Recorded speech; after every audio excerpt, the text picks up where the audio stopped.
आज एक ऐतिहासिक दिन आज दिन टी आषाढ़ पूर्णिमा व्यास पूर्णिमा बा गुरु पूर्णिमा बोली कहूचे। आज दिन टी हूँ गुरुंक शिष्य मान समर्पित भाव नहीं पूजा करेंगे। आज पूज्य पूजा कार्यक्रम हूँ गुरु मान आज कहीं भागवत अनुसार विभिन्न पुराण शास्त्र अनुसार जिते कि वेदव्यास देखिले जे जड़े शियाल ता ना हूँ कृपालु शियाल से गोटे गछ को डाकिले से आपे आपे नई आसी जाए। व्यासदेव विचार कले कि मंत्र शक्ति एत बड़ तपसाधन करी मुझे मंत्रटी जानी कि सुंदर गछटा डाकिले से आपे आपे नई आसूसी पुणी तार कम सरला जो से खजूर रस बाहर कर माठियाटी बांधिदेव जा बोले पुणी से आपे आपे चली जाऊँगी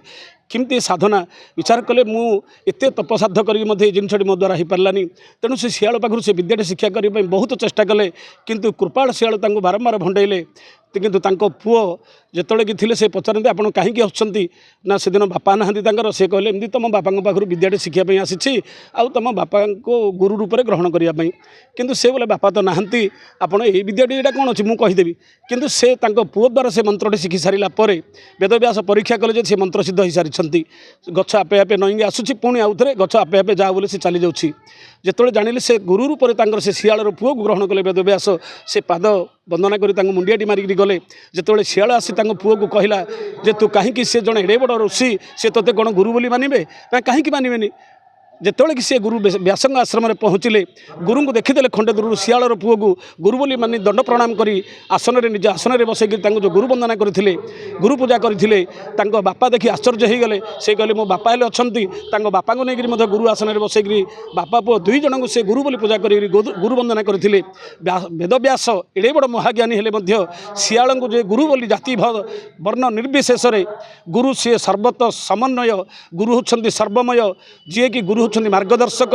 ए जीवर उद्धारकारी तेणुक वेदव्यास प्रमाणित करदे जे ये गुरु उपर जाति भेद कौन से ना तेणु से शियाल को गुरु रूप माने गुरु पूजा करते आज दिन सी आषाढ़ पूर्णिमा तेणु आज गुरु पूर्णिमा आज दिन को व्यास पूर्णिमा बोली आम कहूचे। आज आम श्री श्री बुद्धेश्वर महादेव मंदिर परिसर में यही जो गुरु पूर्णिमा आज आम 50 जनरू ऊर्ध्व गुरु को सामूहिक भाव में गुरु पूजन करने सहित आम पाखे अच्छा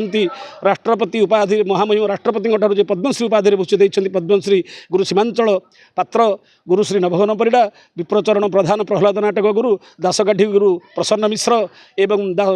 रामलीला गुरु श्यामसुंदर पाणिग्राही घुड़की गुरु गंतायत बेहेरा यही भली आमर विभिन्न अंचल विशिष्ट गुरु मान डाकी आज गुरु पूजन करने सहित आम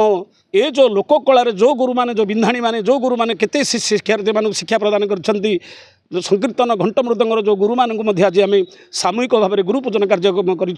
यू प्रत्येक गाँव प्रत्येक पंचायत जो माँ मैंने आसी से जो नाम संकीर्तन शिक्षा करने सहित निज निज गुरु को पूजा करेणु आमपाई आम ब्लॉक हूँ प्रथम एवं ऐतिहासिक दिवन रहीम एक स्मरणीय दिवस हो। आज गुरु ब्रह्मा गुरु विष्णु गुरुदेव महेश्वर गुरु साक्षात परम ब्रह्म तस्मै श्री गुरवे नमः।